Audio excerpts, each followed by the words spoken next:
Ada apa terhadap peringatan darurat Garuda Biru yang terjadi di Indonesia pada ketika ini? Hello guys, bismillahirrahmanirrahim. Assalamualaikum warahmatullahi wabarakatuh. Allahumma salli ala sayyidina Muhammad wa ala ali sayyidina Muhammad. Guys, selamat datang ke Musa Channel. Kepada subscriber yang baru sahaja masuk di Musa Channel, jangan lupa berikan dukungan kalian kepada channel ini dengan satu cara mudah. Just klik button yang berwarna merah tu, klik button subscribe. Kalau tidak keberatan lagi, tekan lonceng like. Kalau tidak keberatan lagi, tekan komen di bahagian komentar di bawah. Dan kepada subscriber yang selama ini sentiasa memberi sokongan kepada Musa Channel, aku sentiasa mendoakan agar semua kalian di luar sana dipermudahkan segala urusan, diberikan kesihatan yang baik, dihindarkan, dijauhkan daripada segala fitnah-fitnah akhir zaman, guys. Amin amin ya rabbal alamin. Guys, seperti biasa, hari ini kita berkesempatan lagi untuk kita buat satu lagi video reaction di channel kompas.com. Kalau kita tengok apa judul yang kita akan react hari ini, dikatakan apa sebenarnya erti di sebalik peringatan darurat biru yang terjadi pada baru-baru ini. Oke guys, seperti biasa, kita semak video ini di hujung nanti, baru kita akan bagi sedikit kita punya huraian. Apa sebenarnya peringatan darurat yang berlaku di Indonesia? Semak video ini. Poster peringatan darurat dengan lambang Garuda Pancasila berlatar biru menggema di media sosial. Tagar tersebut muncul setelah DPR mengabaikan putusan Mahkamah Konstitusi soal syarat pencalonan Pilkada 2024. Lantas apa maksud peringatan darurat Garuda Biru tersebut? Apa kaitannya dengan seruan kawal putusan MK yang juga sedang ramai diperbincangkan? Jadi maksud dari peringatan darurat Garuda ini adalah sebagai bentuk perlawanan kepada DPR yang telanjur menyepakati RUU Pilkada pada Rabu 21 Agustus 2024. Perlawanan itu dilakukan sebagai bentuk akumulasi kemarahan publik lantaran RUU Pilkada yang disepakati oleh Balik DPR dinilai menganulir putusan Mahkamah Konstitusi nomor 60 dan 70.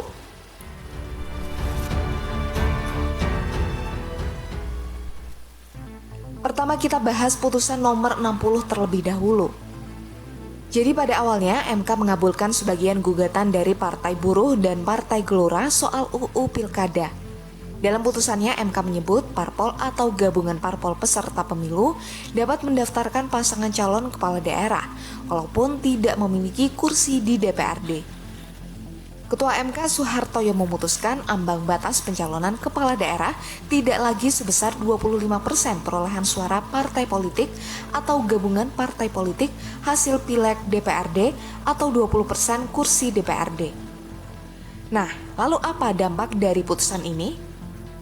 Awalnya pencalonan Gubernur Jakarta yang sempat menuai polemik karena borong tiket oleh Koalisi Indonesia Maju kini dapat berubah. Ex-Gubernur DKI Jakarta Anies Baswedan yang sebelumnya kehabisan parpol dengan perolehan suara 20% pada Pileg DPRD DKI Jakarta otomatis punya harapan.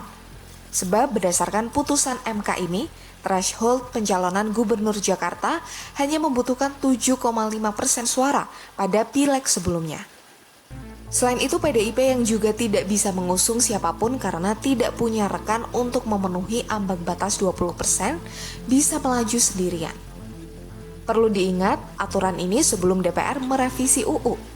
Sebab pada Rabu 21 Agustus 2024, Badan Legislasi DPR tiba-tiba mengadakan rapat untuk merevisi UU Pilkada dan otomatis menganulir putusan-putusan MK tersebut.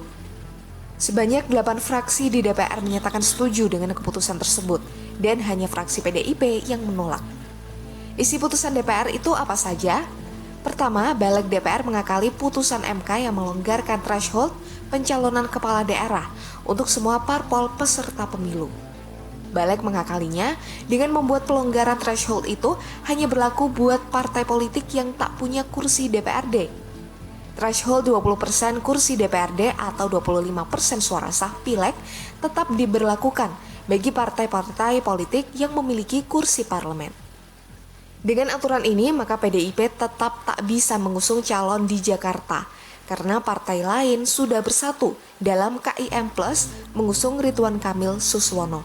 Alhasil, KIM Plus pun cukup bertarung dengan calon independen.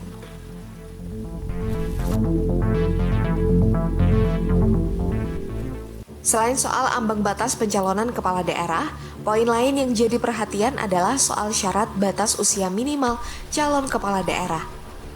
Pada awalnya MA telah memerintahkan KPU untuk mengubah syarat batas usia calon gubernur dan wakil gubernur lewat amar putusan terhadap gugatan yang dilayangkan Partai Garuda.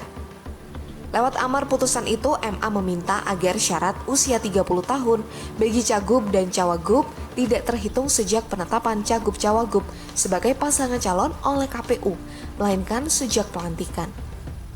Pada awalnya aturan ini akan membuka peluang putra bungsu Presiden Jokowi, Kaisang Pangarep, menjadi calon gubernur atau calon wakil gubernur pada Pilkada 2024. Ini karena pelantikan kepala daerah terpilih hasil Pilkada 2024 hampir pasti dilakukan pada 2025 setelah Kaisang berulang tahun ke-30 pada 25 Desember 2024. Namun lewat putusannya nomor 70, MK menolak perubahan syarat batas usia untuk calon kepala daerah yang diperintahkan MA itu.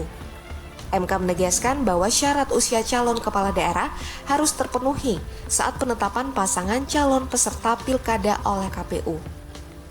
Dengan adanya putusan ini, maka syarat batas usia untuk calon gubernur dan wakil gubernur adalah 30 tahun saat ditetapkan sebagai calon peserta pilkada oleh KPU. Sedangkan batas usia untuk calon wali kota dan wakil wali kota serta calon bupati dan wakil bupati adalah 25 tahun. Syarat aturan ini menuai polemik karena dengan putusan MK ini, Kaisang tak bisa maju di Pilkada 2024. Sebab Kaisang baru akan genap berusia 30 tahun pada 25 Desember 2024. Sementara penetapan calon kepala daerah yang memenuhi syarat untuk ikut Pilkada diumumkan September 2024. Namun ternyata logika hukum bisa dibuat begitu cair mengikuti dinamika politik.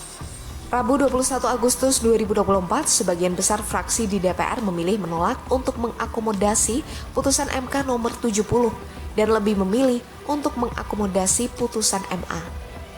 Lagi-lagi, hanya PDIP yang memilih putusan MK nomor 70 sebagai acuan syarat usia calon kepala daerah dalam RUU Pilkada. Wakil Ketua Balik DPR Ahmad Baidowi beralasan putusan MA lebih jelas dan detail mengatur ketentuan tentang syarat usia pencalonan kepala daerah. Kini bola panas ada di KPU sebagai regulator teknis yang akan memproses seluruh pencalonan kepala daerah. KPU tinggal memilih mengikuti putusan MK sebagaimana mereka lakukan saat meloloskan Gibran sebagai Cawapres 2024 atau membebek DPR.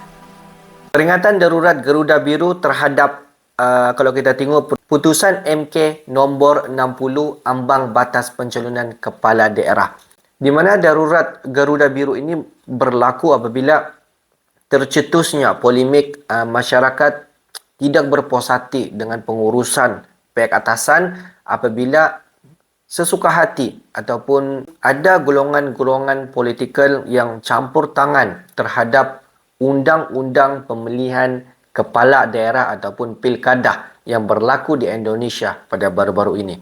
Situasi ini berlaku apabila berlakunya pihak atasan ataupun pihak politikal yang kalau kita tengok yang ingin mementingkan kerjayanya ataupun kerjaya keluarganya untuk meneruskan legasinya untuk mencapai mungkin matlamat dirinya, mungkin matlamat keluarganya, ataupun ingin meneruskan legasinya memimpin negara untuk menjadikan negara ini lebih makmur. Apabila polemik politik ini berlaku, tercetusnya darurat Garuda Biru yang sedang berlaku di Indonesia.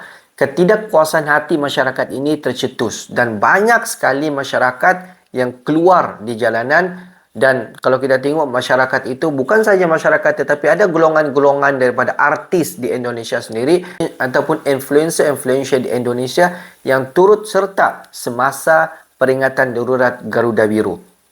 Ketidakpuasan hati ini juga tercetus kalau kita tengok apabila banyak sekali ahli-ahli politik yang campur tangan dalam putusan MK nombor 60. Kalau kita tengok, siapa yang tidak mahu campur tangan terhadap isu ini? Masyarakat memang sangat-sangat geram apabila ada golongan-golongan politikal yang mementingkan kerjaya keluarga dia untuk meneruskan legasi dia, sanggup untuk campur tangan.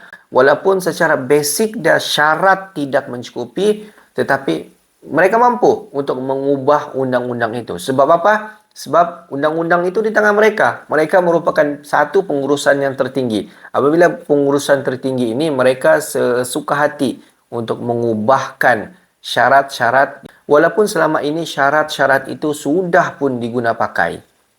Jadi guys, bagi pendapat kalian semua, bagaimana? Adakah darurat Garuda Biru ini diteruskan?